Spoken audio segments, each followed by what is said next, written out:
hukom sa ginibong drug bypass operation. Triple o 4 na doble ang bihikulo na gruso sa siyudad kang Naga.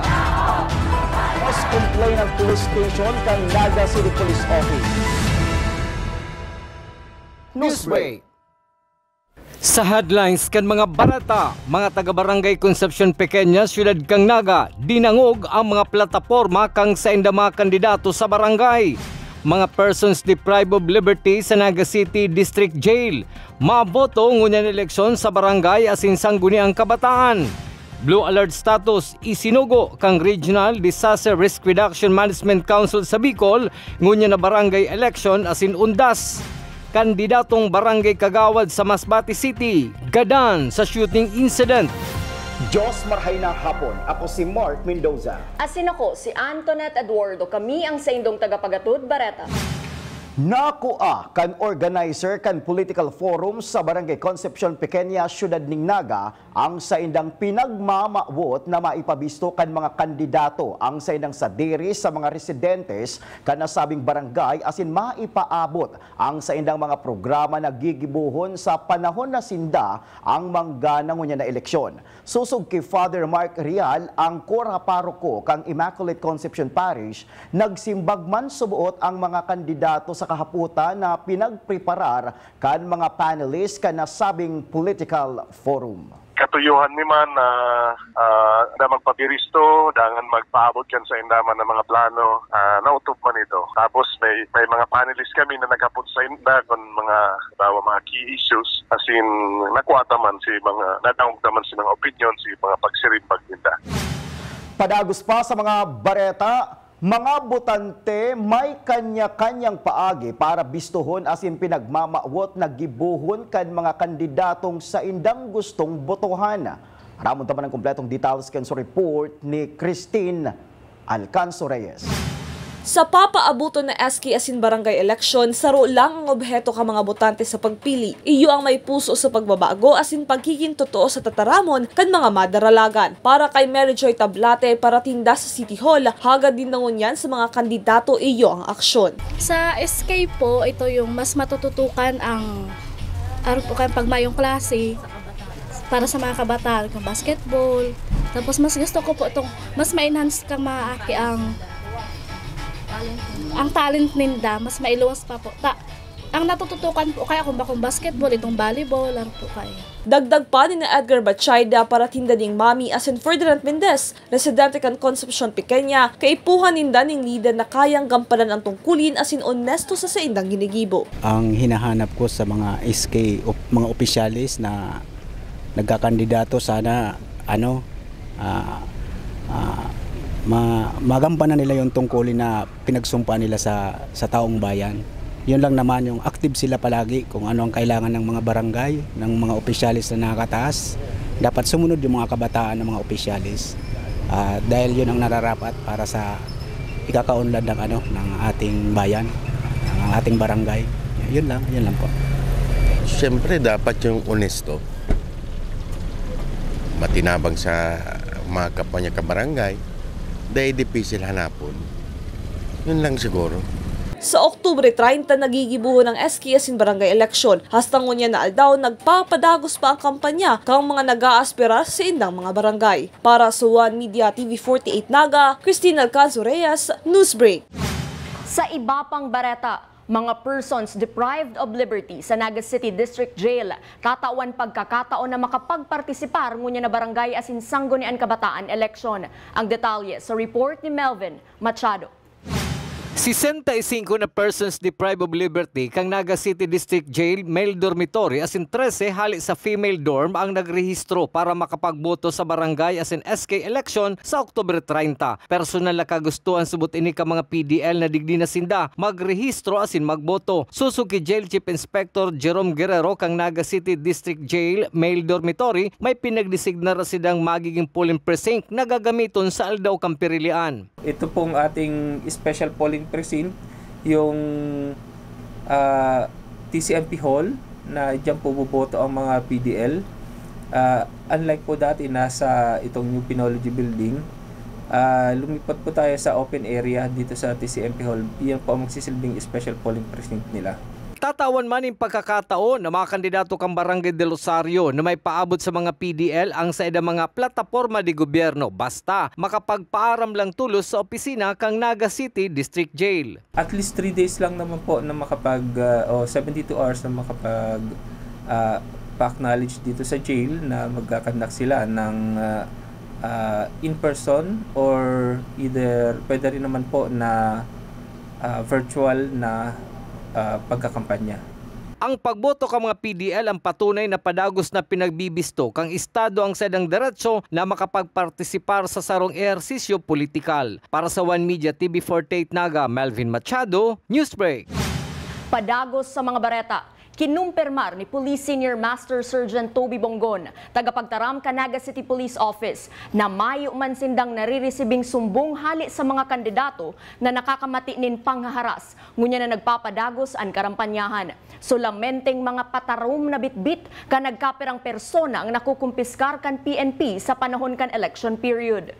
Na po kitang 5 violators kan Omnibus Election Code on gun ban.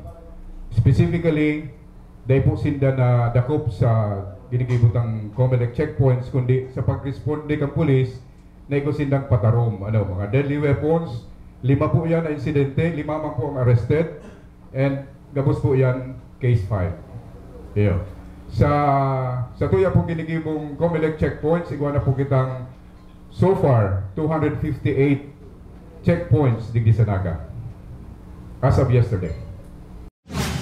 Sa iba pang issue, puon sa petsa 27 kan presenteng bulan aldaw na Biyernes, nasa blue alert status na ang Regional Disaster Risk Reduction and Management Operations Center sa Bicol. Huli kan barangay eleksyon asin ang pag-obserbar kan undas. Sa Memorandum number 74 kan PDRRMC na permado ni Office of the Civil Defense Regional Director Claudio Yucot, inabisuhan kaini ang gabos na PDRRMC na i-monitor ang paaboto na eleksyon asin undas. Kasabay kan pagpapaabot ng report sa mga nangyayari sa saindang mga lugar, urog na kung igwang dakulang insidente. Matapos ang pag-epekto kan blue alert sa petsa 6 kan bulan ni Nobyembre. Sa pagbabalikan Newsbreak, Barangay Kagawad gadan sa shooting incident sa Masbate, Kasudma. Iyan as iba pang mga bareta sa pagwelta kan One Media TV 48 Naga, Newsbreak. Dakop sa ginibong drug bypass operation. Triple o 4 na doble ang bihikulo na gruso sa siyudad kang Naga. Mas complain ng police station kang Naga City Police Office. Newsbreak. Flight attendants, prepare for takeoff, please.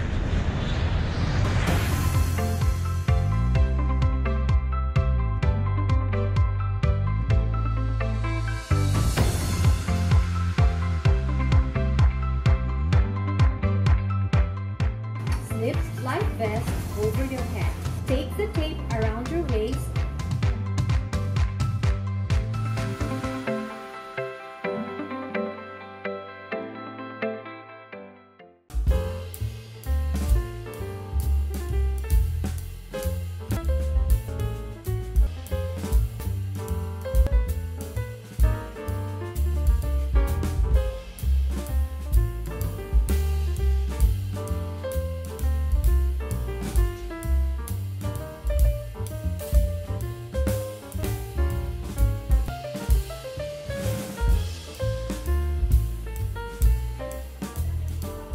Life at home is better with Unlimited.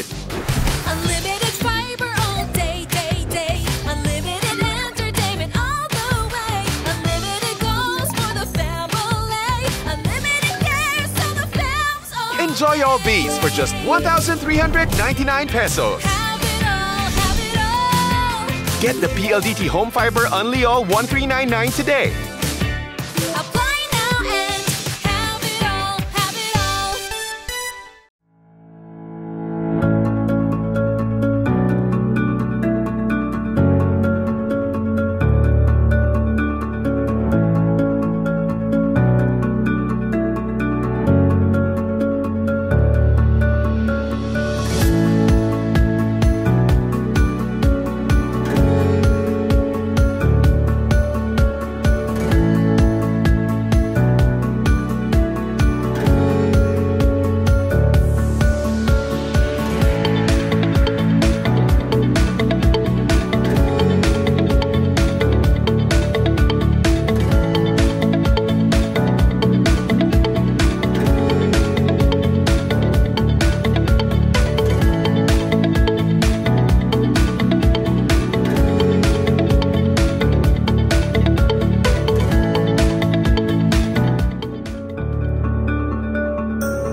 sa ginibong drug bypass operation.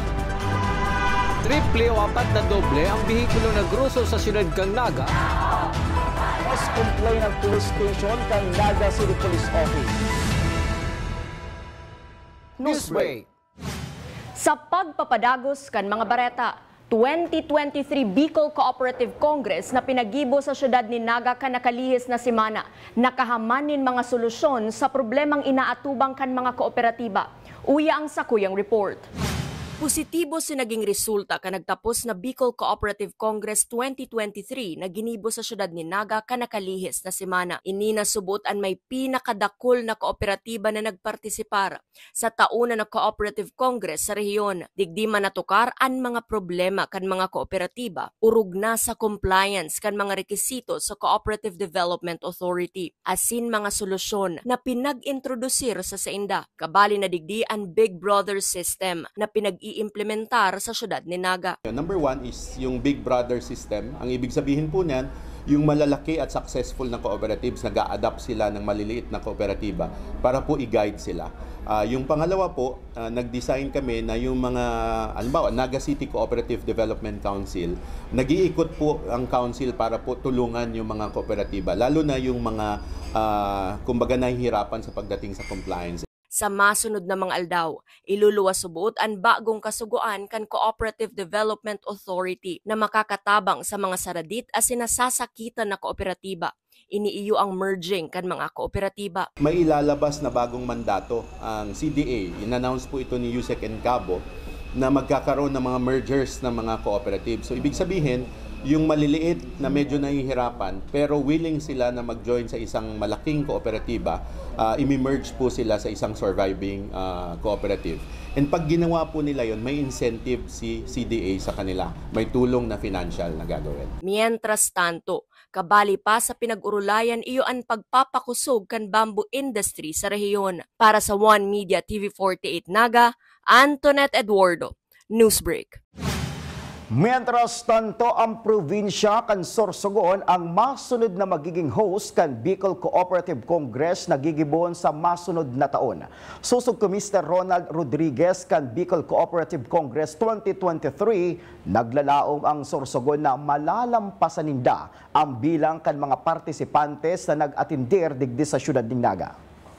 Ang nanalo po, ang nag-bid initially was Catanduanes. Pero pagkatapos po ng Congress, ang nanalo na susunod is Sorsogon because po ready na sila sa infrastructure. As you know, napakaganda ng infrastructure ng Sorsogon and ready po sila mag-host ng malakihang mga events.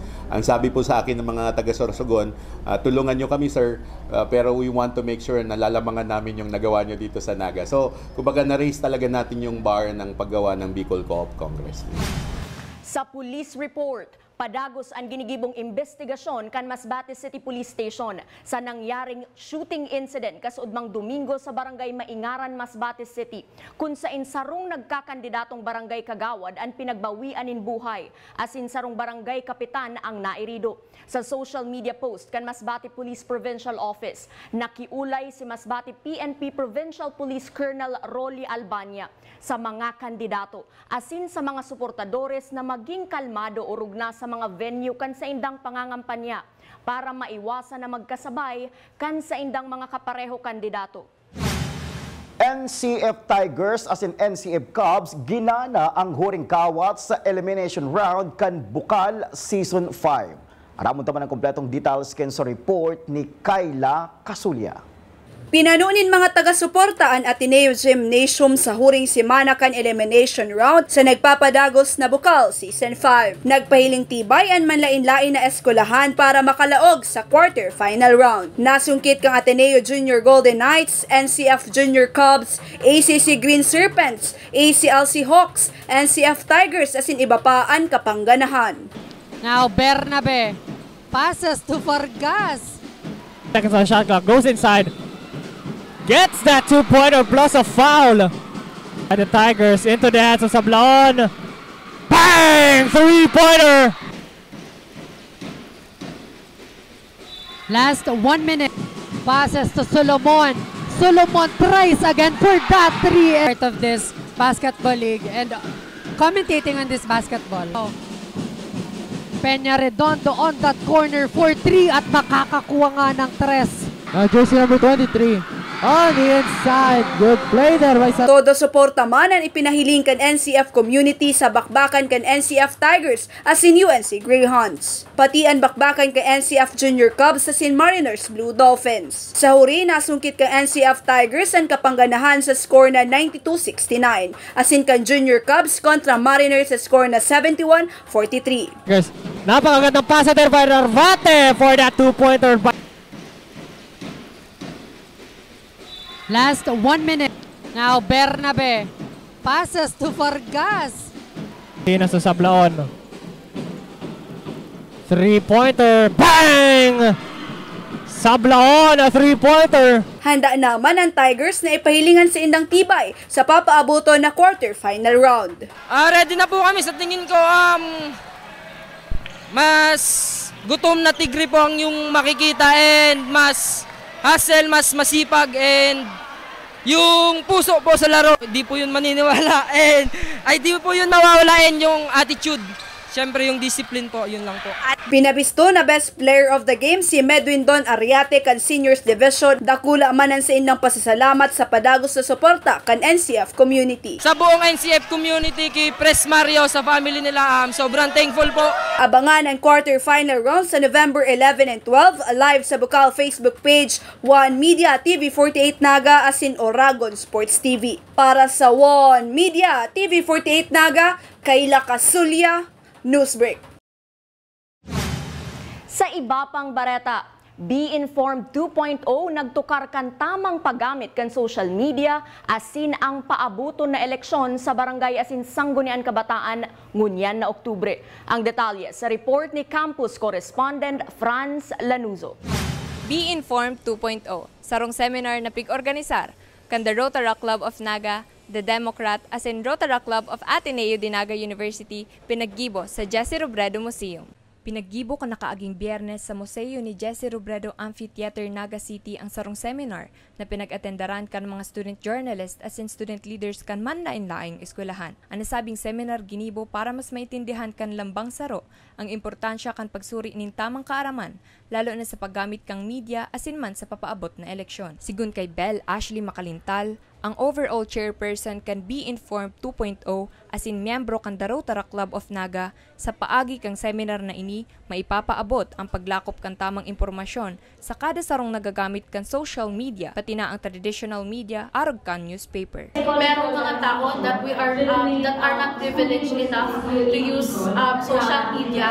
Although meron tayong mga radio, meron tayong mga newspapers, pero not everything on that is nababasa pa din kahit mga nasa grassroots. And I hope with this event is magkaroon tayo ng opportunity na maturuan natin kung paano maka-determine kung ano ba talaga ang mga balita na kailangan totoo. Susugman kay Kayla Casulya saro sa panelist ka nasabing seminar, makakatabang ini para maaraman asin mailakop sa gabos na magkaigwang kaaraman na matuldukan ang paglakop kang fake news. By these activities, it will be able to help the students and the participants to properly distinguish the right news and most especially the fact. Saruman si Rico Siazon sa nag-atindir sa nasabing seminar, sarong youth asin student leader.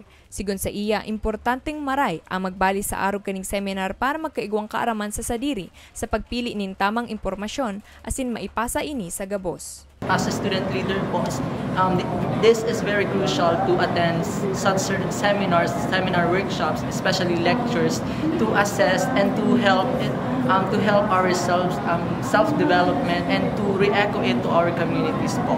It is very important to know our rights and the limitations of our jurisdictions of our rights to rights for expressing ourselves, expressing our opinions, and the privilege that we are using.